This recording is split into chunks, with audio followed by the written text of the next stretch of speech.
We are one. We are.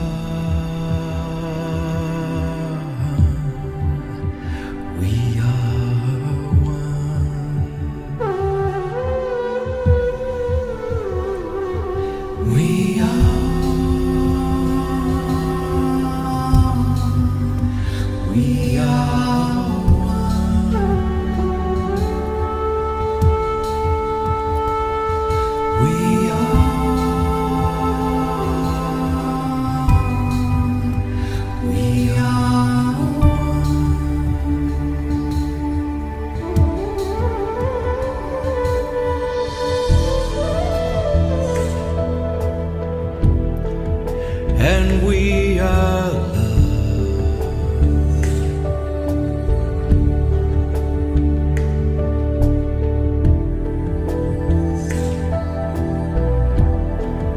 For we are one.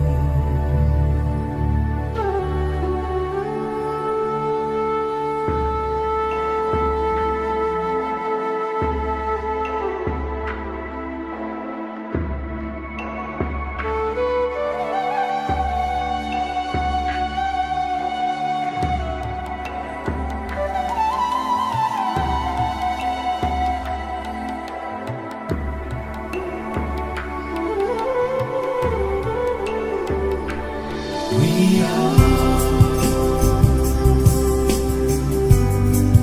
and we are alive. We are.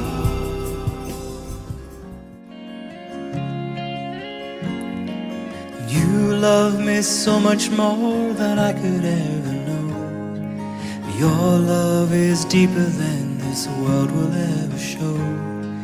And all of life's beauty shines around this moment now. The sky and the cliffs, they seem to change my life somehow.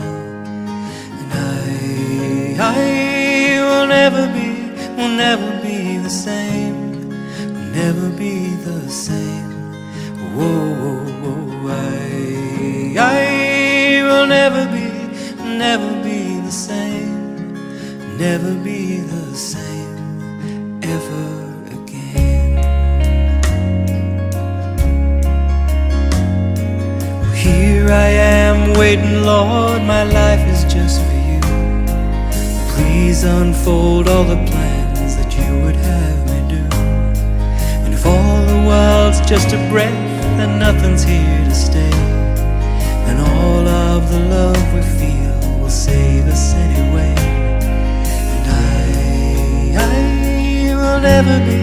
Will never be the same. Will never be the same. Whoa, I will never be the same. Will never be the same ever again.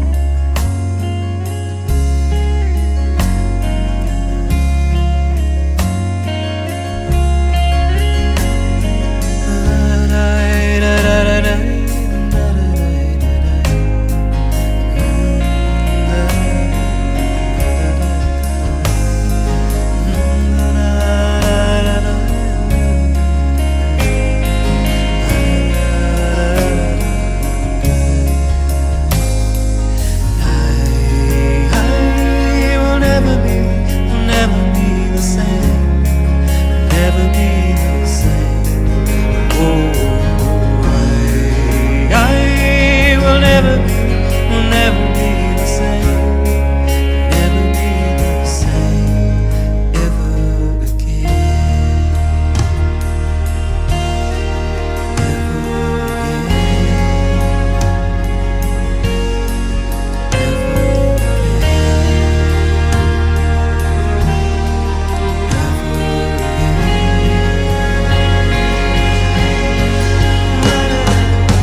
be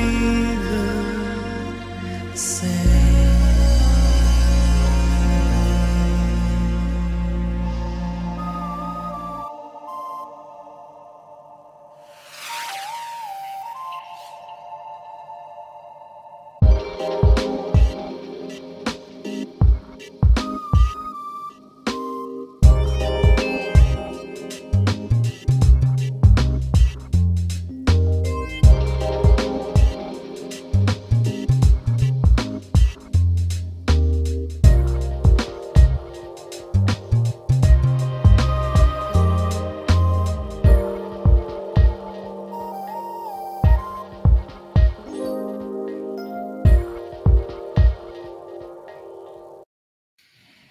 Hello and welcome to another SDAQ&A, and I'm having breakfast here, Bryan. My very special guest today is Professor Bryan Ness, and it's a real pleasure to have him on the program. Last minute, isn't it? And I really appreciated your willingness to come and chat on this very important topic. I think there was a time, and we're talking today about vaccinations, particularly during the COVID era, but also how are they to be perceived now. And we're going to be, I think now that we've come away from that particular lockdown era, a lot of the stresses that were going on, I think people are able now to chat a little bit more freely about it. I noticed in my interview I did with Graham Hood, who is a very big, I don't want to put words into his mouth, but kind of an anti-vaxxer, proponent, spokesperson here in Australia, Qantas pilot. He left Qantas because they were requiring him to get the jab. And I was expecting a full-on kind of argy-bargy fight conversation going on, but everyone was very civil, respectful. I asked some hard questions. He was civil. We all just want to talk about it now, look back on it. How do we move forward? What are the facts? There was a time there, Bryan, that during lockdown, if I asked some of the questions I wanted to ask, I remember at one point I was literally shut off Facebook, and it was just a question that I'd asked, and I was a genuine. I just don't know, what the mortality rate is of children under 12, actually dying of COVID. A genuine question because I've got two little girls, as we chatted off air. So today, so Graham kind of presented the side which is more the anti-vax side. You're today, I think, going to present more of the positive aspects of the vax and the stats, and hopefully answer some of the questions as well. And we've got a lot of people watching today, and I'm glad of that because we're going to have a really great conversation. One last quick thing before we move on, and thanks again those supporting the channel. I'll just bring that QR code up again. I really appreciate the odd $1 or $2 that people can send. Just scan the QR code there. That really helps. And also today, a very special interview we're having at 4 o'clock my time, which I think's about 11 p.m. Pacific time. We're looking 4 hours from now, 7, 8, 9, 10. Yeah, about 11 p.m. Pacific USA time. So it's going to be a bit late for our USA friends, but perfect for UK and Europe, who usually are asleep during our interview times. So yeah, that's today at 4 o'clock Australian New South Wales time and 11 p.m. LA time and 7 a.m. London time. I'll be talking to Gillian Ford, John Rosier, and Milton Hook, and it's going to be incredible. We're going to be chatting all about the great controversy, particularly how it's kind of being wheeled out there in vast numbers at the moment. Okay, let's get started. Bryan, I want you to, can I call you Bryan instead of Professor Bryan? Oh yeah, that's perfectly fine. As long as you have a degree, you can do that. Yeah. No, no, that's perfectly fine. There's a certain standard you've got to have and then you can just be Bryan. Hey, look, as I said, great to have you on the show. You're a professor. Tell us a little bit about your journey in Adventism and getting to where you are in your career, and then we'll start talking about today's topic. Okay, Over to sure. you. Well, I'm a third generation Adventist. Yeah, so I grew up in the church, went to Adventist grade schools all the way through, went to Auburn Adventist Academy, if anybody knows what that is, in Western Washington, not far from Seattle. Went to Walla Walla, back then college, it's now a university. Got my master's degree when I was bachelor's and master's in biology, and then went on to get my PhD. And that's where I got all my heavy material on genetics and so on, and why I know something, at least hope something about vaccinations and how they work. So that's my background in the church and educationally. I've been still, teaching at an Adventist college here, Pacific Union College. This is my 35th year. So actually 36th year starting this year, I guess. Wow. Been longer than I thought. That's And a I long time. teach, mostly genetics and cell biology type materials, as well as the diversity of life. I look at animals and plants, and we talk about evolution and what its effects are, and so on.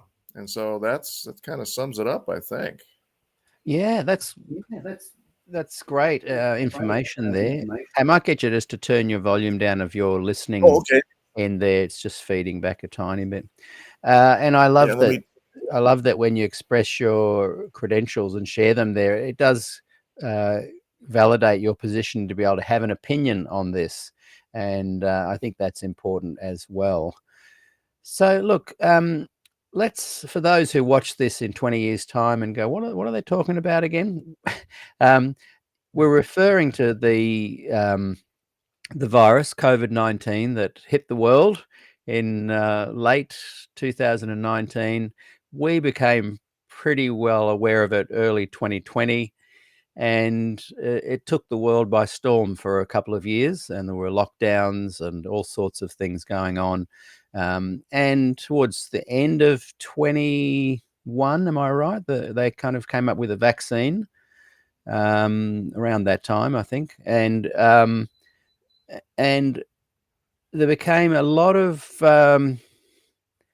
would you say contentious conversations surrounding that, whether it should be mandatory, uh, how well tested had it been, this kind of thing. And for some reason, people polarized massively and very quickly, and there became a period of time where you couldn't really ask the questions. And I mentioned just earlier, I wrote on Facebook a simple question, just interested to know what the mortality rate is globally and how many children 12 and under are dying of it.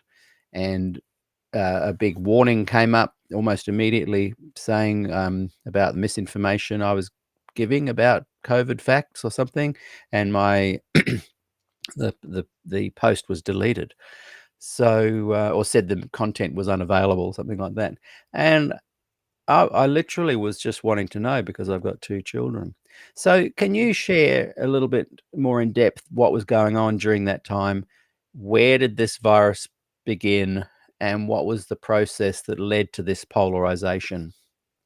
Yeah, well, of course, as probably everybody knows at this point, it came from a virus out of China, and it's still contentious as to how it got into the human population. But suffice to say, it did, and it looks like from a natural source, whether from a lab that it escaped from, or whether it was bats and so on. But it did get on the scene in 2020, and being in higher education, this was a real wake up call for us, because when the lockdown started, we had to go to online teaching and all that sort of thing, and that was a very big shift for us. And then, of course, and you didn't mention that in addition to vaccinations, and I don't know that we need to, but people have also complained about the masking, and whether that worked, and of course, at first that was all we had, Yeah. and from the scientific research, the masking is effective at preventing the spread. So, suffice to say, it was a good idea, and it probably still is a good idea if there's an outbreak somewhere. But then very soon, into 2021, they developed a vaccine. And as a scientist at the time, just so you know, I was a little bit skeptical too, because it was very rapid. Most vaccine testing is done over a several year period. So you can, gather enough data to make sure it's safe and so on. And this was a new kind of vaccine, so it was something that could have potentially been a problem, and so the testing itself, it seemed like to me it was very short, but it wasn't very long after it was introduced and the data started rolling in that I was pretty convinced that it was a good thing. The only concern I had was, would it be enough? Would it be effective in actually battling this virus? And I think that is one of the things that hurt this whole battle for the virus, because first of all, they put they floated the idea that everybody should be required to be vaccinated, and then some countries did. And I think Australia mandatory for some professions, right? For some types of jobs and so on. Sorry, my mic was off. Yes, for certain jobs, it became Yeah, that so way. I think medical, 'cause I Initially, think it not was here. so. Yeah. And so that was highly controversial, and those of us in the scientific community also felt it was a little controversial, simply because by making it mandatory, it might turn some people off to it. And so there was this back and forth argument. But then it quickly became the case that people just said, well, I'm not going to get it. And there were people that were very afraid of it. And some who said it didn't work, or some who said it was dangerous, that I'm not going to put poison in my veins. And those sorts of things were coming out. And at that point, I started, and I was doing a lot of education, among my students and friends and on Facebook with people about how safe it was. And I have no doubt to this day that it's a perfectly safe vaccination. One of the remaining questions might be, well, how effective it is. And we can certainly talk about that too. But as far as safety, it's safer than most vaccines that I'm aware of. And there's really, even from a scientific perspective, even before they even tested it, it was potentially safer than typical vaccines. It's just they had to test it to be sure, of course, because just because it's theoretically safer doesn't mean that it actually is. And the data to this point is that it's perfectly safe. So that part, I hope we can put to rest. And I don't know what your last guest, had to say about how safe it was, but I think that part should be able to be put to rest. And I can certainly talk about why I think it's safe if you want me to say more on I that. think let's jump straight into that end of it, because we Okay. haven't planned with bullet points. We're just having a conversation, which I love. It Right, unfolds as it exactly. should. I'd say here in Australia right now, there's almost growing concern. Again, polarized. Right. A heap of acceptance, no problems. For example, Darren Pratt has just written, the mRNA vaccine is an amazing piece of cutting edge science, originally designed to fight cancer. I love what research labs are coming up with. We live in exciting times as far as medical research is concerned. So that's an example of a positive. Let's move Mhm. forward. Whereas on the weekend, I took my girls down to the beach, and we went past lots of little parks in Australia where, there's might be a playground and some bush and whatever, and some barbecue area, and there were many flags put up. I've just forgotten what they call the day, but it was to kind of commemorate the loss of people who allegedly have died from the vaccine. And so I Oh, yeah. think in Australia there seems to be almost a growing concern on the one side, that they are still dangerous. So yeah, let's talk about that. Yeah, well, Uh, of course, vaccines in general, when you get a vaccine, what's being given to you in the traditional vaccine in most cases is either a disabled version of the disease, virus, bacteria, or a specific protein that is distinctive of that virus or that bacteria that would trigger your immune system to produce antibodies against it. So that was the traditional approach, was to give some sort of material of that sort, put it into your body so that your immune system discovers what it is, and then it's ready when the actual disease organism shows up. So that's traditional vaccines, and of course some people have never gotten used to those. So and those have some side effects sometimes, and sometimes people do have bad reactions. There are allergic reactions sometimes to some of those kinds of vaccines. They're minimal.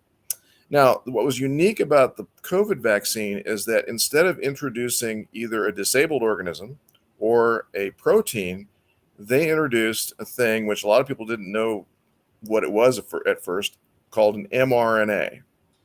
And right off the bat, that's what makes people afraid, because it's very new technology. It's something I've never heard of mRNA before. Well, I have as a biologist, but the general person, what's mRNA? And this is why, as a biologist, when I heard mRNA, and I thought, wow, that's really cool, because that's probably the safest way to administer this that you possibly could do. Because what an mRNA does, okay, just here's how your cells work. Your cells make proteins. That's what you do day in, day out. All the proteins you need to do all the biochemical reactions you need, proteins that make antibodies, all kinds of proteins. That's what your cells do. To make those proteins, your body gets instructions from your chromosomes, and those instructions are turned into mRNAs. And the mRNAs are used to make those proteins. So all the mRNAs are little, sort of like little notes that say, okay, make this protein. And your cell says, okay, sure, I'll make it. And it makes the protein. And so the COVID vaccine they chose one of the proteins on the surface of the virus that the virus uses to hijack your cells. It uses it to dock with your cell and get inside the cell and take it over. And they took that protein and they made an mRNA instruction packet, with the instructions to make that protein. So now what you're doing is you put that in the human body, and there was some special lipids that help the little mRNAs get into your cells. The mRNA gets in there, and the cell uses the instructions to make those proteins. Those proteins get excreted then because the cell says, I don't need these proteins. These aren't something I need. And then the immune system finds them. It reacts, and now it's ready for COVID. So that was the basic idea. And these mRNAs are completely safe for the simple reason that they only last for a matter of days to maybe, or hours to a few days at most, and they degrade. And same with the proteins, they're going to break down gradually too, and it's all over. And so there's very little that's likely to go wrong with a vaccine of that sort. Now, I have heard some people that said, well, what if that mRNA became incorporated into my DNA? Well, as a biologist, as a cell biologist, let me just say that's not even possible. The only way that mRNAs ever get incorporated into our DNA is if a retrovirus, another kind of organism, grabs it and sticks it in there. And if it does, it remains inert and doesn't do anything. So it's not a risk anyway, even if it got stuck in there. So, but the chances of that is so science fiction, really, that it's not going to happen. And so it's considered at first a very safe thing. And now that they've tested, of course, on millions of people, it clearly is. And I'd be curious to know, all these people that, quotes, have died from the vaccine. I'm wondering, how do people get those numbers? Because that's not the official numbers by any means. Yeah, someone just reminded me of the name of this last weekend's kind of stance or rally. It was called Forest of the Fallen. And so there were sticks about 1.5 meters high, and each one had a square, I guess, A4 size sheet of paper with a picture of the person, who they are, and the claim that they died of the vax. So yeah, so what would you say again there, that you're curious as to where, how they base this on, that kind of thing? Yeah, that would be my main question would be, how do they know? Because I know that one of the ways that people tend to say somebody died from the vaccine is that they died within a few days or a week of having the vaccine. They somehow assume that it was the vaccine that was the cause, but we can't, we can't know that. It has to be studied. And I don't know what Australia has for their reporting system, but in the US we have what's called VAERS. It's VAERS, I think is the acronym it goes by. It's the Vaccine Adverse Event Reporting System. And anybody can report on that. It's usually physicians that do. And all they do is they report adverse reactions to the vaccines, which might include somebody dying, within a week of the vaccine. But just because somebody gets on the list even if the claim was they died, that Mm. has to be investigated first, because that's not a vetted list by any means. It's just a reporting system. Anybody can report it in there, and then it has to be investigated. And at this point, uh, as far as I'm aware, there's no reported deaths due to the vaccine that we can actually say the vaccine caused it. With maybe, I mean, there might be a few out of the millions and millions, maybe 2 or 3 people that had some adverse reaction I'm not aware of, but it's always possible that somebody might have died from the vaccine. But when you think about 2, 3 out of a million or millions, that's pretty low. So that's And why I asked that. How do they yeah. get the And yeah. I'm hoping there are people that are watching that can engage with this conversation. The beautiful thing about this platform, A, is I think we do have diverse conversations with people from all Mhm. sides, and B, people get into the conversation in the comments, and it's a beautiful thing to watch. For weeks after, there's people still engaging and providing information. So that's why I think it's such an important thing that we're doing today, having this conversation. Simon O'Rourke writes, in Western Australia, there was no COVID when the vaccine was rolled out. So that had a fairly strong border protection as soon as it came out Mhm. in kind of other parts. And so again, I wanted people to check all these. This is what Simon is saying. Um, Mhm. the accuracy of that. 3 doses were given before the border was opened. In that period between vaccinating and reopening, excess mortality in Western Australia suddenly climbed from 0 to 20% and has remained there on. And I think that's one of the stats that people use to say, well, it must be the vaccine. What are your thoughts on that? Yeah, I don't know what to say because I'm not aware of any data like that in the US. So I don't know. I haven't heard of that sort of data. And when you have excess mortality, that's due to all kinds of possible causes, of course, too. And without linking it directly to the vaccine, that'd be very difficult, Yeah, yeah. to know. So I really don't know what to say in response to that other It, than, yeah. if that's true, that there is such a high, like going to 20%, if it was 1 or 2%, or even up to 10%, people could go, well, there might be an outbreak of something else, or Right. something else caused it. But when it's 20%, do you think governments need to go, well, let's look into that a bit more deeply so that Yeah. folk who are in the know, like yourself, don't have to say, Mhm. well, we're not too sure why that would be? And do you think Right. do they think they are? Is a similar thing happening in the States? Are people claiming that there's a higher kind of excess mortality rate in Australia, and they're using that as a potential, therefore it must be the vax? Is that Yeah, I happening in haven't the heard that States? argument here in the US. Yeah, that No. has not been one I've Oh, heard here. interesting. And because the excess mortality rates were actually associated with, the COVID itself. And I also thought you were gonna say too that, sometimes people think, "Oh, if you get the COVID vaccine, it might make you more likely to get COVID, or it might give you COVID," but you can't because there's No, nothing COVID in the vaccine. no, Yeah. I've not And heard people say that. No. yeah, okay, So good. But yeah, I really can't I don't know because I haven't heard those kinds of stats from yeah. anywhere in the US. And So hopefully that's a some new people watching can share some light on that, particularly perhaps in Australia where it might be more something that needs to be analysed and reported on. He adds Well, Valle. here's my suggestion to Yeah, people that are seeing those kinds of data is I think what you need to do is to get into the scientific literature and see if there's anybody actually doing studies on it. And yeah, um, you know, Google Scholar gives you a path to get into that, into the scientific literature, yeah. and see if there's any peer-reviewed studies that have looked at excess mortality in Australia. And I haven't looked that up. I don't know what it has to say at this point, but there may be some scientific papers that address that excess mortality. So, Yeah, that's a great suggestion. Yeah, I encourage people to do that. and some of Simon, the papers are kind of technical, so it can be tough. But yeah, if well, you have a scientific friend, hopefully there's people out there doing commentaries on scientific and kind of yeah, making it a little easier for people like me to understand. Simon yeah. O'Rourke There's adds, even papers I see that are too technical. So that's the way it is in science sometimes. yeah. Um, Simon adds, Baez has an acknowledged strike rate of 1%. and it's not easy to report it all, which is why almost nobody reports. Not sure what he means there.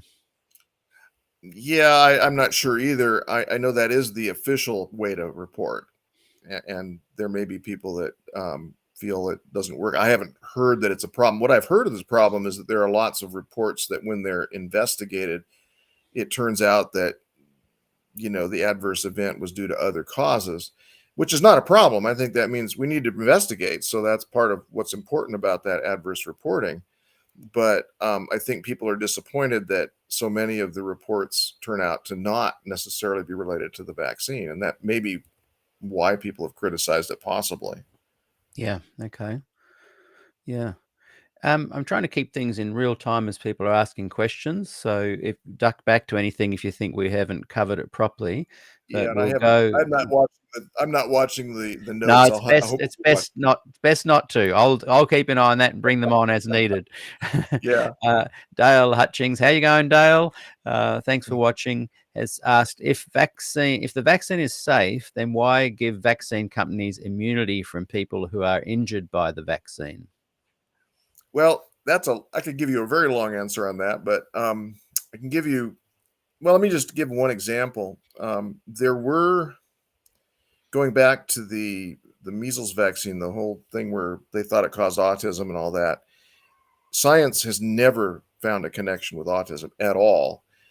But unfortunately, in court, because of the way that evidence is presented in court, there have been a few cases um, early on, before more work had been done, where people got settlements because they claimed to have been damaged that way from the measles vaccine. That was many years ago, and then later they discovered, oh well, those were probably not appropriate. But the way the court system works is different than the way science works, and so I think the vaccine manufacturers are afraid of that. Now, Yeah. I'm not, I'm also a little cynical that they also just want immunity. But I mean, that I think is part of the reason they want it, is because the way the evidence is used in court is quite different than it might be in a scientific sort of setting. Yes. Yeah. Yeah, I can and see I'm that kind of happening. disappointed too that the vaccine manufacturers were given the opportunity to make so much money off of it, when it should have been more of a, okay, you'll make something, but not quite as much as they have made. I'm no expert on how much they did make, but it seemed like they made more than they Oh yeah. needed to. I'd be guessing squillions. Uh, Yeah. we chatted a little bit that we'll chat more of the effectiveness of Oh, right. um, Mhm. the vaccine. Angela Lima, writing from her holiday in Hawaii. Hi, Angela. She had 3 doses of the vaccine, and COVID didn't protect me. And guess what? So did I. Yeah, yeah. So I am Yeah, no, noticing. I think, I'm noticing that yeah. lots of people who get the vaccine. So, long story, I won't explain why it wasn't for the reasons some may think. You're a musician as well. We both love music.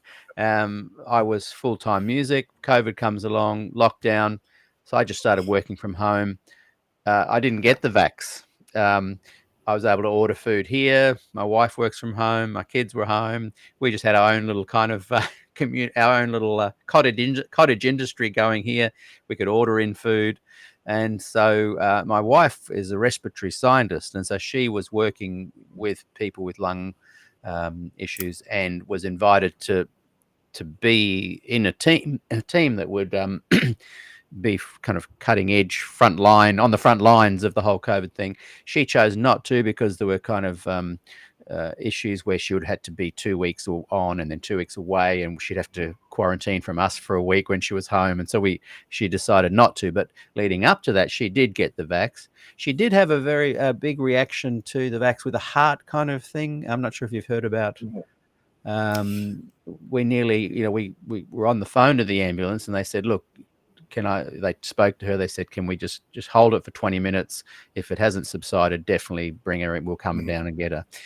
That's another thing we can talk about. Anyway, long story. I said it wouldn't be a Yeah, long story. Long story short, I didn't get vaccinated. I did get COVID maybe a year or two after all the lockdown. I got it a couple of years ago.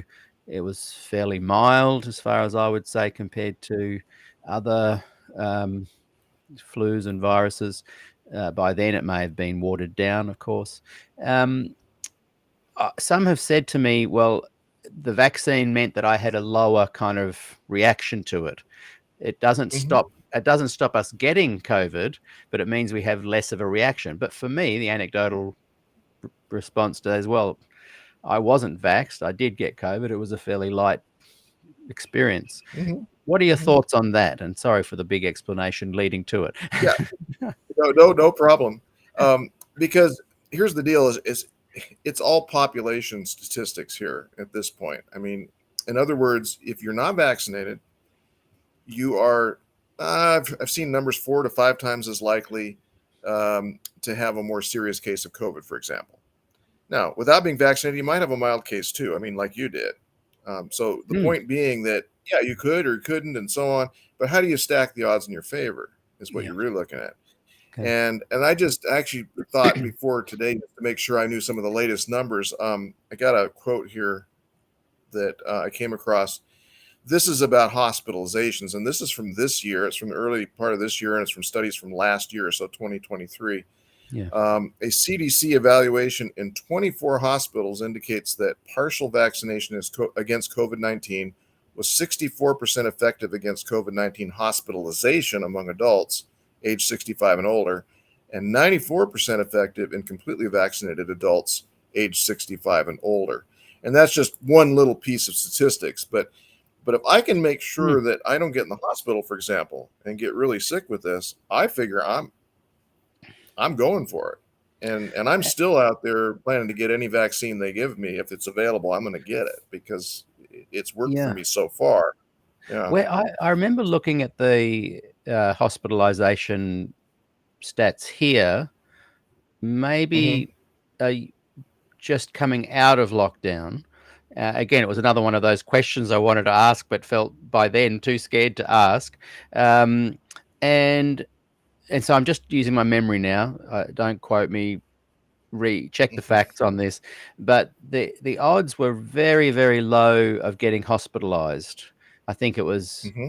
um, it was under 1% to potentially point zero something percent.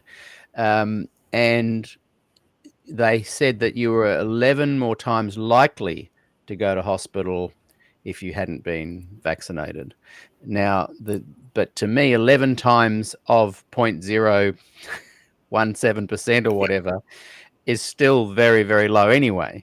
When we look at, Hmm. say, for example, people say, "Oh, well, so you're driving a car then without a seatbelt," which is a ludicrous kind of um, comparison.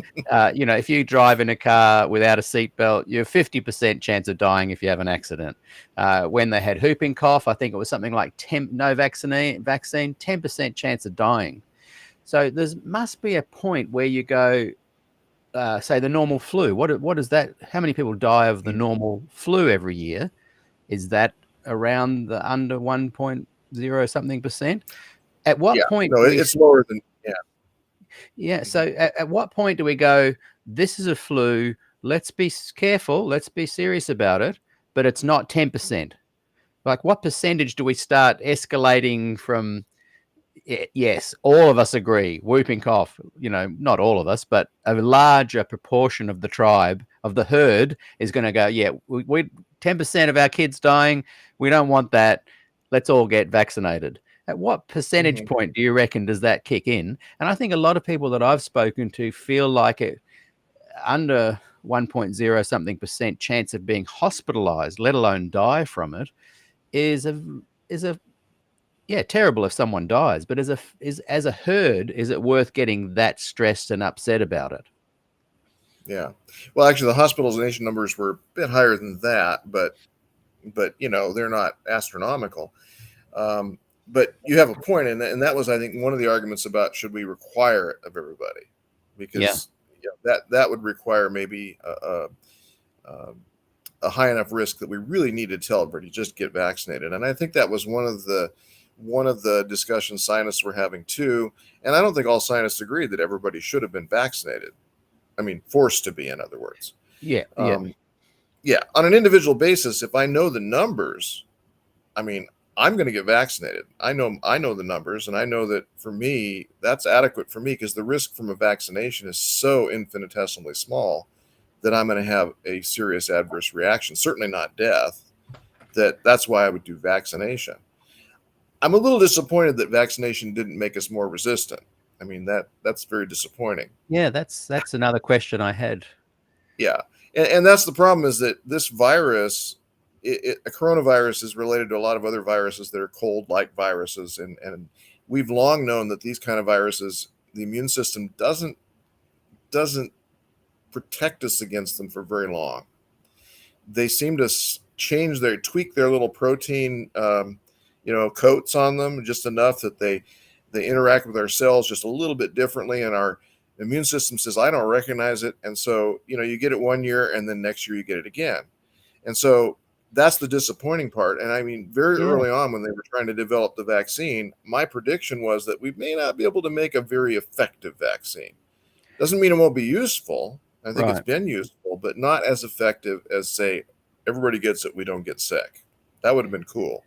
Right. But So if you've established in your mind that the vaccine doesn't affect you adversely, then essentially what you're saying is that let's just use every possible way to ensure that we can decrease the odds, even if the odds are tiny, and even if it's not as an effective a vaccine as we had hoped. For example, if you look at whooping cough, by the time it was reached this designated number of effectiveness inside the herd, it was pretty much wiped out. The vaccines to do with COVID don't appear to have been effective in wiping it out. But you're saying,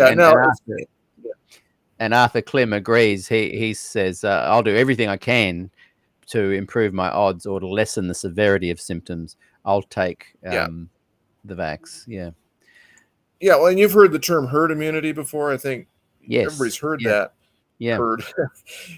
Herd immunity is what we really could have used. And it's possible that even though, a vaccine like the COVID vaccine that may have only been, maybe it's about 75% effective or something. I mean, I don't know the exact number.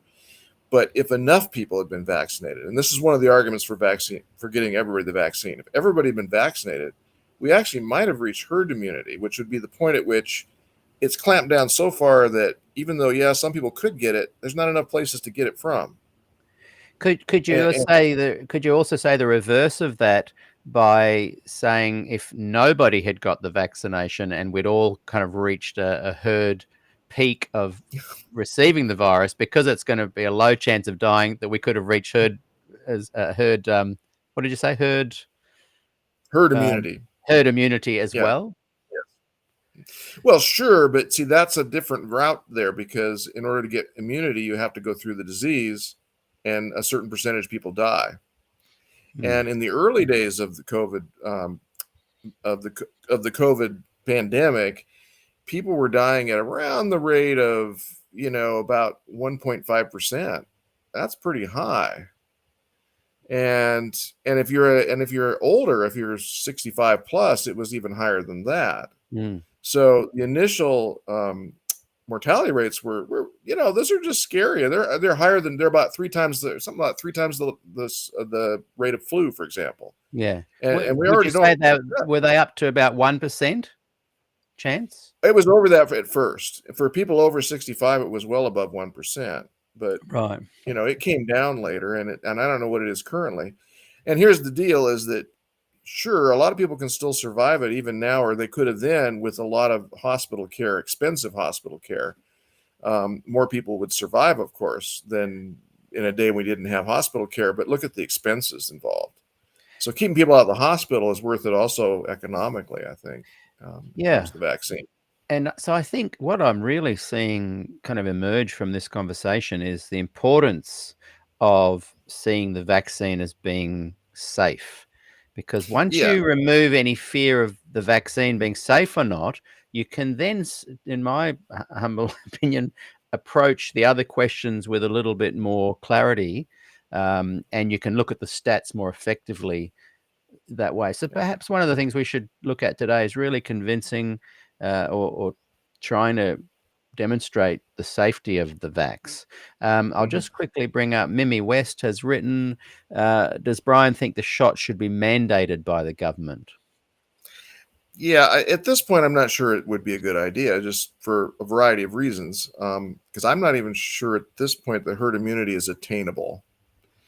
But I think the government should highly recommend it to people because it's safe and it does reduce hospitalizations. It reduces severity of the disease.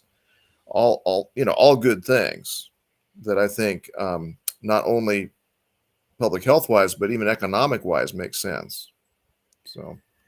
But the safety part, as you say, and I don't know how to convince people that it's safe because if people are willing to hear, well, like you mentioned the statistics earlier about a part of Australia where um, the background mortality rate was elevated. I mean, unless that's properly studied and vetted, and I hope somebody has studied it, people are going to still have those kind of fears. And Yeah, so it's partly a fear of the unknown, I think. I hope people watching are willing to do some research there and share the links either today or in later Mhm. posts. Dale Yeah. Hutchings writes, if we live in a free country, the vaccine should not be mandatory.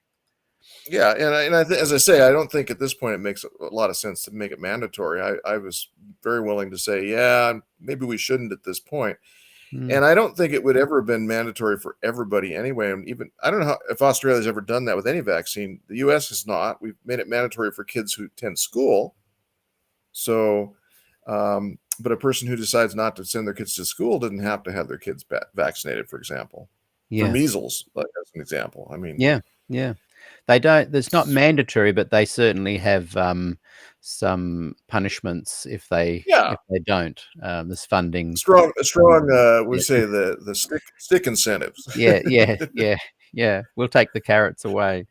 Um, Yeah. I want to kind of dig deeper into seeing if you can think. So let your subconscious start working of how you could convince people more that the vaccine is not harmful. And while you're Mhm. subconsciously doing that, let's talk a little bit about, you inferred earlier that maybe some of these the big pharma companies made squillions. um, there was also a little bit of kind of confusion there with Dr. Fauci, who Mhm. who seemed to be all gung ho about things, and then later in some, I think he's up for some. What would you? I don't know what, but I've seen him having to report and being asked some hard questions, and he seems to be saying, "Well, I just trusted the science, and maybe that was something to do with the masks." He was saying something that he hadn't really researched himself, or there just seemed to be two things. One, that he hadn't read as widely as he may have uh, allowed himself to come across as, and secondly, that there's some implications that he also had a bit of a financial investment in some of these bigger companies that he won't disclose. Can you unpack a little bit more on those two things? Yeah, I'm afraid on the second one there, I'm not sure I know anything about it. I don't know if he had any connections whatsoever. I'm not aware of any, and it's not something I've looked at. In terms of the science part, though, I mean, he was the head of what is this CDC? Forgotten the name of I think it was CDC, and he personally may not have read everything. He would have, I'm sure, relied on the people that work for him to read all the papers, look at the research on it and so on about masking. I think one of the criticisms that he has faced even today is that they never were very clear about what the guidelines were. They kept changing them. And it never Right. bothered me because as a scientist, when I look at a moving target like COVID was, we didn't know what the best way to deal with it was. And so every month, new research tended to shift what you needed to do to remain safe from the virus. And then you add atop of that a layer of politics. And I think he had to always be aware of that. And so did, the CDC in general. How do you sell this to the public? Get them to realize this is something you should do. So how far do you take that? Thinking about, will people actually incorporate your advice? And so I think, yes, it was often unclear because they were trying to juggle all these things, new information, new data all the time. And I think Fauci, from my perspective, was very genuine. He tried the best he could with that, and really gave the best advice he knew. Now, as to whether he personally had read everything he should have, I don't know that either. But as a kind of the CEO of the place, I mean, I think he's probably depending on some of his underlings to do some of that work too. There seem to be some fear tactics, though, I think, that Fauci employed, and I know our politicians definitely did. The New South Wales Premier Gladys Berejiklian, Well, I saw her say on the news, if you don't get the vaccination, you're going to go home and you're giving your neighbours a death sentence. That kind of rhetoric was used to put fear of God into everyone to go and get vaccinated. I mean, if is that kind of what do they call it, a means to an end that therefore validates that kind of excessive fear mongering? What are your thoughts on that? yeah. Well, the one you just said, that to me sounds like a little bit of hyperbole, which probably went too far. I Yeah, would agree. I mean, I think if I was going to tell people, it's not a matter of scaring, it's putting in perspective. If you don't get vaccinated, you potentially could be a spreader yourself. And I mean, that's just a basic fact. Mm. If you catch it and you pass it on to other people more easily because you weren't vaccinated. And I think that, and I don't know, that to me felt like Fauci's Yeah. messaging. I didn't feel like he was fear mongering. I don't know that everybody that was trying to spread the news was always as careful. I always felt like he was. Have they But found though that even if you get vaccinated, you can still spread COVID? you could if you catch it. And there's a weird, and that's another weird thing to think about. Okay, so I got vaccinated several times. I had a very mild case. Now, there are people that had it so mild they didn't know they had COVID, and because they'd been vaccinated, they assumed they didn't have it. So it's possible that somebody like that could also, of course, spread it. I mean, certainly. Yeah. And so it may not be accurate to say that by not getting vaccinated, you're a spreader, but if you do get vaccinated, you won't be. I mean, yeah, that's, Yeah. again, there's a lot of nuance in this. You can't, Eh, and that may be part of the problem is when you're messaging politically and you're out in there in the open, like who was the one that made that? Was it Prime Minister or somebody? She Or was the Premier of New South Wales. Premier? Yeah.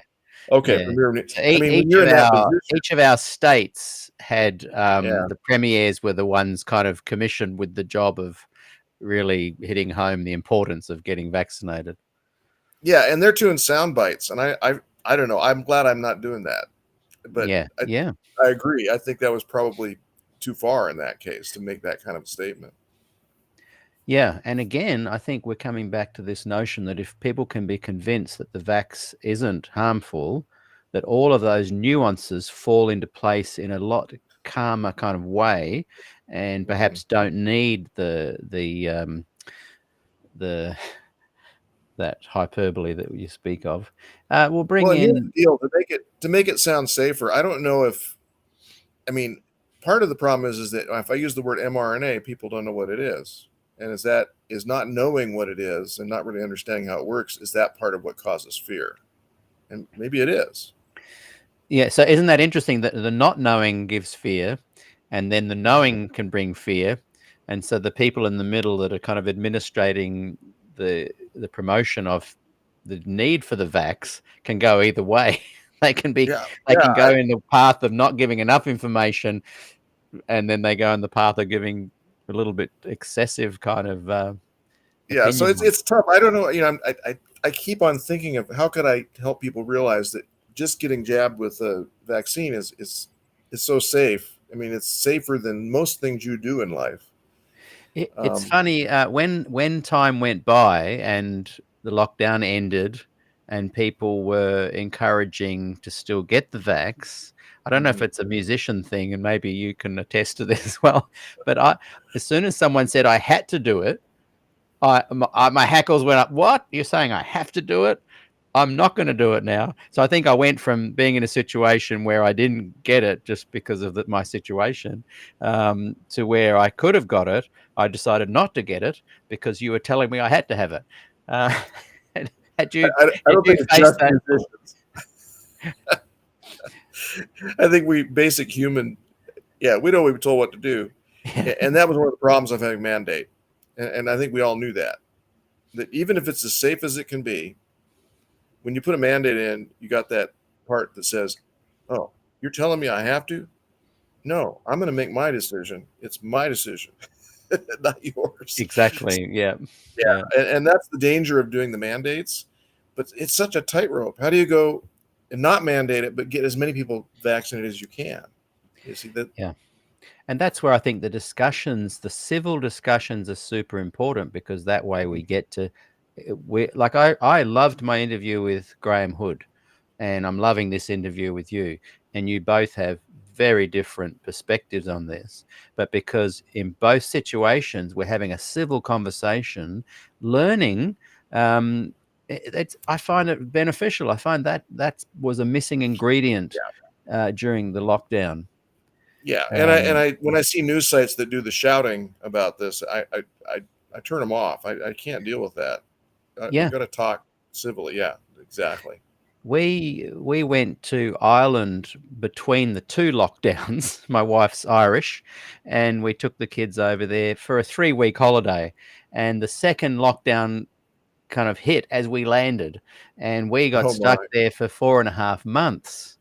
Now, when we got back, we then had to go into 2-week isolation in a hotel that cost us $6,000, and the trip being stuck in Ireland cost $70,000. Our flights Oh, back, €27,000 one way for the four of us.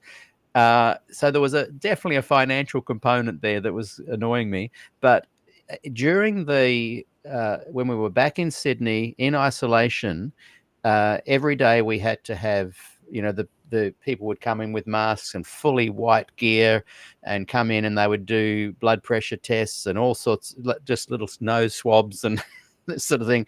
I think it was like 2 or 3 times a day. I have sleep apnea, so I've got a CPAP machine. They took it away from me because they said that in one case in Melbourne, apparently someone a floor below that had used it, someone above had gotten COVID, and they think that there was some way. And of course, if you know anything about CPAP machines, there's no way you're spreading anything from it to a floor above. But yeah. when Wow. I asked, I said, look, I really need this. The reason my blood pressure is going up every day, you measure it, is because I'm not sleeping well. I don't have a CPAP. And they immediately said, okay. And there was like calling in people. They almost took me out and took me to the hospital to put me in some kind of 0-something room, where I'd have no device and I'd be stuck for another month or whatever. And I'm thinking, I just want to ask, what's the science? I don't think the CPAPs have a problem. But no, they immediately started. And this is what I noticed happening. And I think, did you become alarmed with any of this kind of force that seemed to immediately kick in, where you could suddenly see the world going fascist pretty fast if people in power want to take control? That was another thing that worried me. Did you see that potentially kicking off in any particular way? I know in the U.S. there are people that said that they were concerned like that. I didn't see that. Our government backed off pretty quickly, actually, in terms of being very heavy-handed for the Okay. most part. So I didn't see that happening. But I think there's always a concern when you have anything that requires mandates. Yeah, there's always going to be the danger that it can be abused. And I think the place we saw it the most was in China. And even they backed off eventually, amazingly. But yeah, I think that, and I think I heard a little bit more from Australia, the kind of stuff you're talking about, but it didn't seem like it went far enough that I was too concerned yet. I think at first we were so concerned about the disease itself, and I think that can easily drive people to go overboard.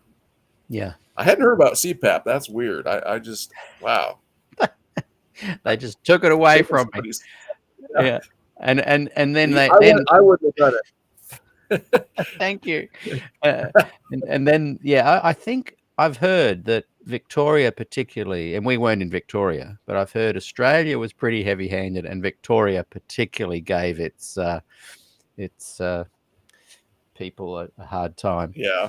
Let's. Yeah, I was going to say I don't know how long this goes, but I've got to get my dinner one of these minutes, 10 minutes or so from now or whatever. Yeah. We'll wrap it up in 10, 15 minutes. We'll go Okay. to a couple of comments and then we'll wrap up. Chris has written, how can you guarantee that each individual mRNA is coded perfectly? You can't. I've already looked it up and they say it's impossible. So therefore there is going to be the potential side effects. Yeah, well, if here's the deal is with the protein they're encoding, which is of course the spike protein from the from the COVID virus. Even if you get a few base pairs wrong, let's say, and by the way, this is a code that's in letters, A, G, C, and T, or actually U, not T, so it's an mRNA, but it's just a letter code. And if you get a few letters off, all it's going to do is change the protein slightly, and that may mean it's less effective, or it may not work.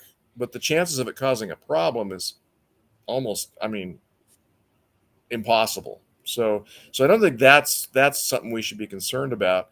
It turns out though that when they do the mRNA vaccines, that most of those mRNAs are going to be just what they're supposed to be. There's going to be a very very low rate of incorrect sequence in those mRNAs. I don't know what the rate is, but I'm pretty sure that their safety protocols are set at a pretty high level. And even if they were off, as I say, all that would happen is you'd make a protein that didn't trigger the immune system properly. Now, of course, it's also possible it might make a protein that somebody's allergic to, but we haven't seen any allergic reactions to any great degree with this vaccine either. So it doesn't seem like that's been happening. Right. Yeah. And I know you've got to go. And look, I wanted to also get you back if we can in a few weeks and chat about your involvement with women's ordination and also the Yeah. LGBTQ plus community. I first got to know you in one of I support women's ordination groups, and have always enjoyed your comments. They're quite stimulating and thought provoking, and your support of women's ordination is to be admired. And you've written a lot for AT, Adventist Today magazine as well. So we'll get you back in a month and we'll chat about some of these other topics. But we'll just wrap up. There's a couple more key ones I do want to just get to. Can you speak to the problem of people getting fired from their job if they don't get the jab? What are your thoughts on that? Yeah. And this one, I have mixed feelings on this one, because if the ones in our country where they were requiring the jab were primarily healthcare. I mean, there were other jobs too, but healthcare was the big one. And there's good reason to require people in healthcare to be vaccinated for a variety of things, because they obviously have contact with people that are already ill, maybe, and giving them another disease on top of it would certainly be very, very bad. And so healthcare workers were the ones that were the primary target of these mandated vaccinations. And this is where my mixed feelings come in, because if I'm a healthcare worker, I would assume that I have learned a lot about cell biology and the things that relate to how this stuff works. And I would realize that it's safe. And I'd be okay with that. But amazingly, there's always a few healthcare workers that still are afraid of the vaccine or feel it's their right not to have it. But when you look at it in terms of the risk you put your patients in, that's where I think the mandate makes sense. So, yeah, I still have mixed feelings, but firing people over that, I don't know why somebody would go to that point of being fired rather than getting the vaccine, unless they're so afraid of it. And I don't understand why they are. So there's where my mixed feeling about this is. I think that's the place where, if anywhere we have mandates, it would be in healthcare. But what do we do with people that do go to that point of saying, I'm not going to get it? You can fire me if you want, but I'm not going to get it. And wow, I don't know. I think again, it's highlighting this core importance of us finding out how dangerous the vax is. So much of this conversation, I mean, not this conversation, but the topics we're raising would fall into a different perspective if we could confirm for sure, beyond the shadow of a doubt, that the vaxxers are safe. So just two more quick questions and then we'll let you run to dinner. because you must be what, 7:30ish over there, nearly Yes, 8 o'clock. we're approaching 8 o'clock. Yeah. 8 o'clock, yeah. And our friends Yeah. on the east side are approaching 11 o'clock probably. Oh yeah, Um, 11.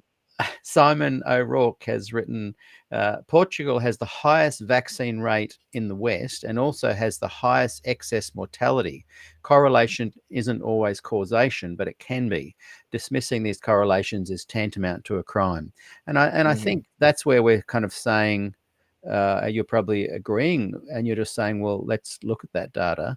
And is there No, I data out there? yeah. Can you point to any place where people have been looking into that correlation, causation of that high? Because I think that percentage rate is quite high there in Portugal. Yeah, and I haven't Where are looked at these that. studies? Yeah, where are the studies? It's not the area I've studied the most. I've paid more attention to within the United States, and one of the things that we have noted is that in areas where vaccination rates were the highest, the excess mortality rates were the lowest. So, I mean, that's been consistent throughout the United States. There have been some studies that have done it on a county by county basis, and it's even clearer at that point, because that's a more fine grain. And those counties with the highest vaccination rates have the lowest excess mortality rates during COVID. Right. It's very consistent. So if there are exceptions to that, then those should be studied, of course. But I'm not aware of the one like Portugal. I haven't looked at the international scene as much. And shame on me, maybe, because I should worry about the world too. But it was Well, enough just to see what's in the it's U.S. enough to see what's happening in the US. Yeah. I wonder Yeah, if there are studies in the US, if there are discrepancies there in different parts of the country where they are not that I'm aware of. noticing. Yeah, Yeah. Rick but I can writes, certainly look at that. Yeah. yeah, it'd be worth having a look. We're going to have Mhm. a panel on next week or the week after discussing this very interview, and by then they'll be watching today. Nikki, Yeah. Simon, Peter, and I'm hoping that in between now and then, a week or two, they can look at some of this data because it's an important ongoing conversation, I think. Rick has said here in Canada they won't fire anyone because the healthcare system is lacking too many nurses. His wife is a nurse and won't get the jab. And Mhm. Mark McDougall has written, he might like to see the reviewing of Pfizer docs. A retired Dr. White from UK left a video commentary. All in all, it was worse for the active arm mortality-wise, with 60% more cardiac finalities. Is that something that you've looked at all? Not really. I know that a certain number of people who get the vaccination have had cardiac inflammation, and the problem is that that's what COVID itself can cause too. And that may be why the vaccination has caused it in some people, because it's an immune response, probably something to do with the immune system that's causing that inflammation. So it's a complex question, but the incidence of cardiac problems in people with COVID is higher than those that get the vaccine. I mean, without COVID, in other words. So yeah, but that's one of the most balancing ones that you're talking about. You know how what are the risks? How do we stack them up against each other? Right. Yeah.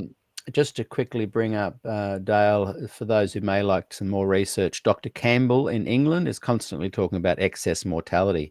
It seems like we're finding a little important thing to be looking into further. Simon O'Rourke says to ask Bryan if J&J and AstraZeneca are safe and effective, like we were told they were, 100 times a day back in the day.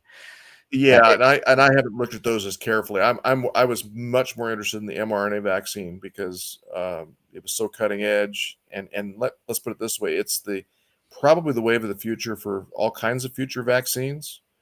And it's being used for treating cancer, for example, too, and all that sort of stuff. So I think I didn't pay as much attention to theirs. Theirs were traditional vaccines, so I would assume they were as safe as any vaccine. So safe as flu vaccine, for example. Right, right.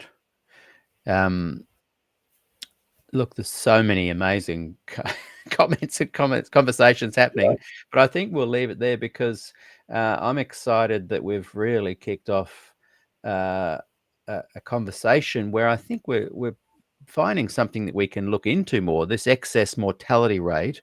Um, Peter Veach, who's hopefully going to be on the panel in a week or two, where we'll discuss this actual interview along with the Graham Hood interview that we had there. I work in cardiology. Yes, there have been cardiac side effects, as Bryan said. Yes, the risks from COVID are higher.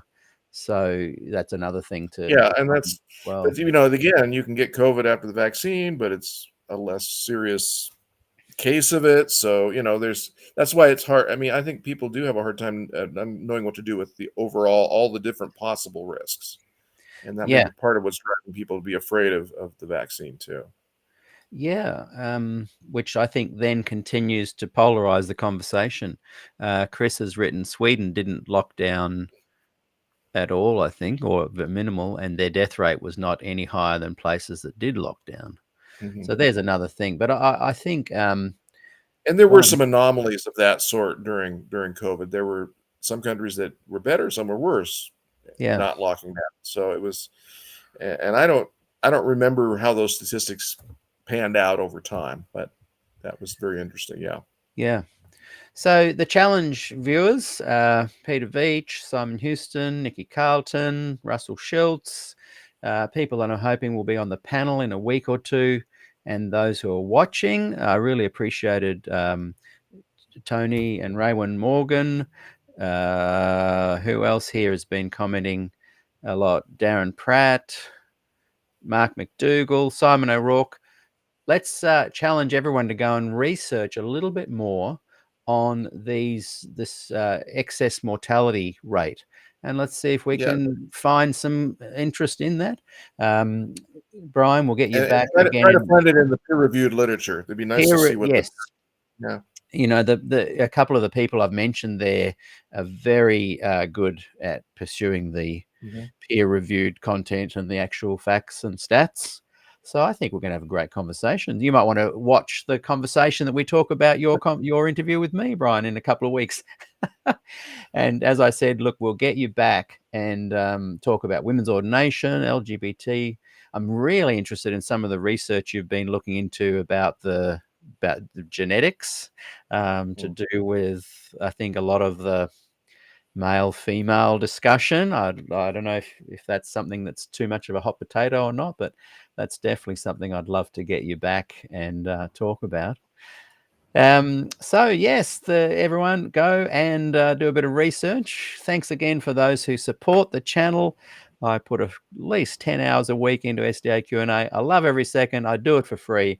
But those who support me by scanning the QR code, send me $1 or $2, whatever. It's super helpful to what I'm doing. And if you enjoyed the music, it's available for free on Spotify. Just look up Standing at the Cross by Peter Dixon Band, not Peter Dixon. There's lots of Peter Dixons out there. And one Peter Dixon in Australia here, Bryan, he and I have a similar style of music.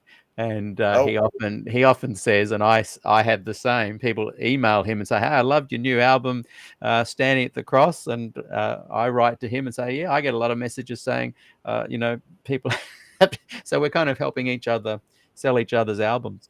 Oh wow! So yeah, Peter Dixon Band, if you want to check that out. But yeah, my guest today has been Professor Bryan Ness. Great conversation. I hope you've enjoyed it too, Bryan. It's been a pleasure. And I look forward to chatting to you again in a few weeks. And don't forget, everybody, this afternoon, what's the time now? It's my time is 1. So in 3 hours' time, Gillian Ford, John Rosier, Milton Hook today. Incredible conversation. See you then. Have a good evening, Bryan. Enjoy your dinner. Yep. And we're going to talk music one day too. Oh, that would be good. Yeah. See you later. Thank you. Mm-hmm.